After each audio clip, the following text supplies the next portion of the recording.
So let's try to fix that. Today we're going to be trying to figure out what makes the Death Corps of Krieg so special by going all the way back to the Siege of Rex. My name's Colt, this is Gone Hollow Minis, and today we're enlisting in the Death Corps of Krieg.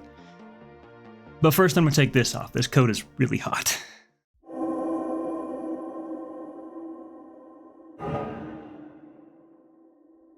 I've dabbled in Guard before, mainly as a small force to augment my Imperial Knight army.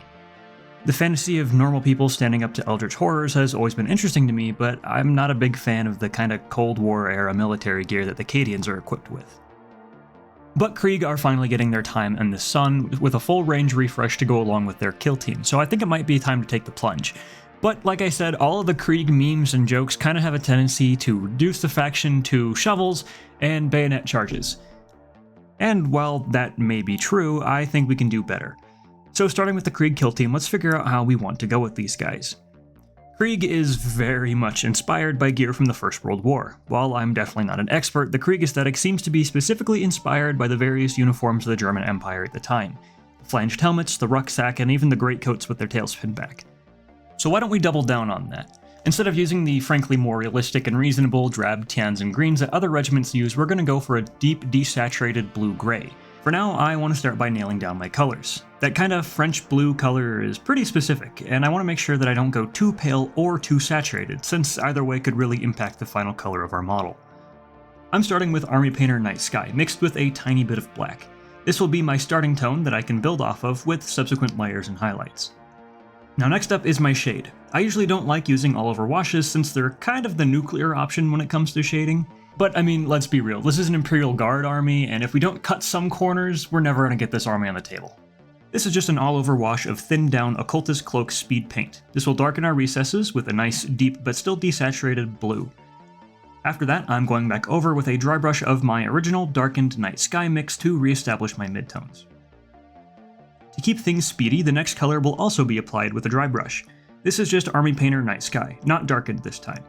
We'll eventually be working more with texture, so this doesn't have to be too smooth, but still be careful to not get any in our recesses. Now if you watched my last video, linked somewhere around here, these next steps will probably be a little bit familiar.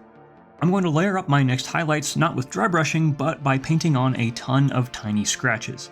This will build up wear and tear on our miniature while we build up the depth of our highlights. For these colors, I'm just mixing in a tiny bit of Army Painter Runic Cobalt to my Night Sky. This is a gradual process, or else our layers of scratches will appear too stark and ruin the effect.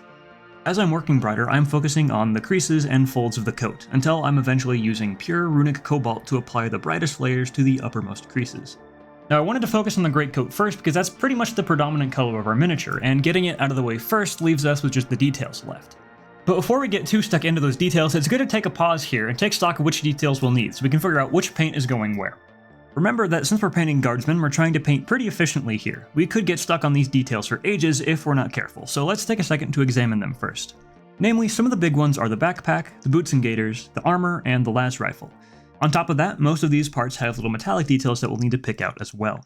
Now the temptation here to add extra colors for accents and contrast is really quite strong, but if you do that, keep in mind that you'll probably be painting these guardsmen until the end of time. Instead, let's try to classify these details into a few different sections so that we can use the same paints on our palette with the same highlights and shades to make our painting process go a little bit easier. The gaiters, gas mask, and the canvas parts of the rucksack can all be done in the same beige colors. The boots, the rucksack itself, and the equipment webbing can all be done in the same leather brown tones. And then that just leaves the metals. Most of these can be base coated in the same silver tones. And then from there we can decide which parts we want to leave as bare metal and which parts we want to darken with some speed paint or contrast paint at a later point. Once we have that down, the rest of our painting process is pretty much a breeze. There are just one or two tips that I want to focus on here before we move on. The gas mask lenses took me quite a few tries to get right. Making sure the silver rim is visible is incredibly important, but it's such a fine detail that it can feel darn near impossible to clean up. So instead, I just base coat the entire eye with silver, and then drop a fine highlight line at the bottom. Then I can go back in and carefully paint the eye lenses. You still have to be really careful with this step, don't get me wrong, but it's a lot easier to fix an eye lens than it is to fix the metal rim, trust me. Lastly are the metals, specifically the helmet and the pauldrons. I want this to look like painted metal, and I don't think just painting them black with silver highlights will cut it. I want some of that metallic shine to be visible beneath the black, so that's where we're going to start. I'm going to base all of my metallic parts with Vallejo Metal Color Steel, and then do a standard highlight with Vallejo Metal Color Silver. After that though, I'm going to go even brighter than I normally would. Things like the helmet, pauldrons, and the receiver of the lasgun get an additional highlight of Vallejo metal color aluminum. This stuff is pretty much bright white, and is way brighter than I usually like to go on my metallics, but the extra contrast will be needed for when we apply our speed paint. This is Black Templar Contrast Paint, a nice dark black contrast paint that has a slight blue tinge to it. We're going to put this all over our armor panels and lasgun receiver, blackening them while still leaving a bit of that muted shine showing through. Then just a few transfers and our mini is more or less done. That does still leave the base though. I don't usually go too in-depth on how I do my bases, mainly because they're kind of my least favorite part of painting, but with an army like Krieg, the setting is pretty much just as important as the mini itself. So obviously we're going with the trench warfare vibe, because who am I to argue with tradition? But the only problem is that these guardsmen are all on 25mm bases, so there's not really much room to work. So while I show you how I based this one particular Kriegsman, how about I throw in a couple extra tips on how I might include some larger details for my larger miniature bases. One thing that I like to do for most of my bases is start with a base of air drying clay. This is DOS clay, and it should be at most hobby stores. I start by just squishing a bit of this onto the base. It doesn't have to be too thick, just enough to give us some material to work with. From here I can shape a little bit of elevation, little potholes, maybe a bit of a hill.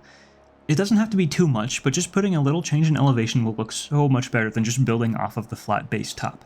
While we're at it, we can stick some of our basing details into the clay to blend them a bit more naturally. This could be things like duckboards, rocks, or skulls, or even things like barbed wire coils, which is something that we can go ahead and make now. Fair point here, you can also just buy this stuff, but I couldn't really find one that I liked, so I did it the hard way. I got two different types of wire for this, and they both ended up being pretty useful. The first is this 32 gauge stuff. It's thin enough to be pretty much in scale, and flexible enough that we can twist it up later. Next, I got some 7-strand beading wire. This stuff is good for knot tying, which is something that we'll get to use in a little bit.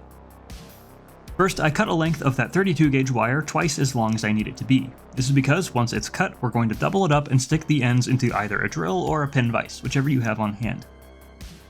Then we'll stick a paintbrush handle through the loop on the other end to keep a hold of it, and using the drill, slowly twist the wire up on itself until the twists are as dense as you want them to be. Now, if I'm being entirely honest, if you're going for a speedy basing style, you can pretty much just stop here. The coils already look pretty good at the Warhammer scale, and it would be really easy to make a ton of this stuff. But if you want to make your barbed wire extra detailed, well, that's where the other wire comes in.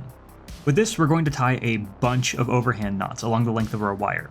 After each knot, snip the ends short enough to be visible but not too long, then drop a tiny bit of superglue to hold each knot in place.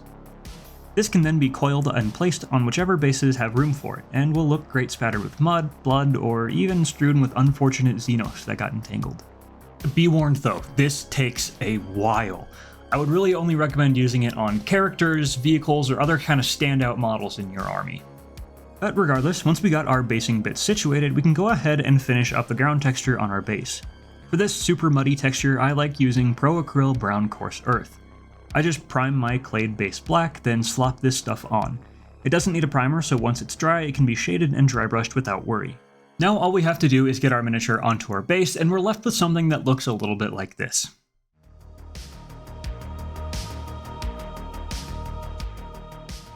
Putting overdone jokes aside, the Deathcar of Krieg really encapsulates the horror of the 41st millennium.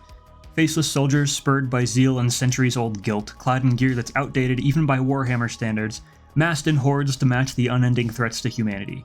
And I mean, even beyond all that, they do look absolutely amazing on the tabletop. Thank you all so much for watching. Happy Krieg box release day for everyone that was able to get on pre-order. I hope your boxes come swiftly so we can all get stuck into painting our happy little gas mask guardsmen. And of course, I hope this video gave you some ideas on how you might be able to tackle that big new box of plastic. If it did, feel free to share, like, and drop a comment. I'll be responding to as many as I can. Subscribe to keep in touch with all that Gone Hollow Minis has coming up, and of course, be safe, be kind, and don't you dare go hollow.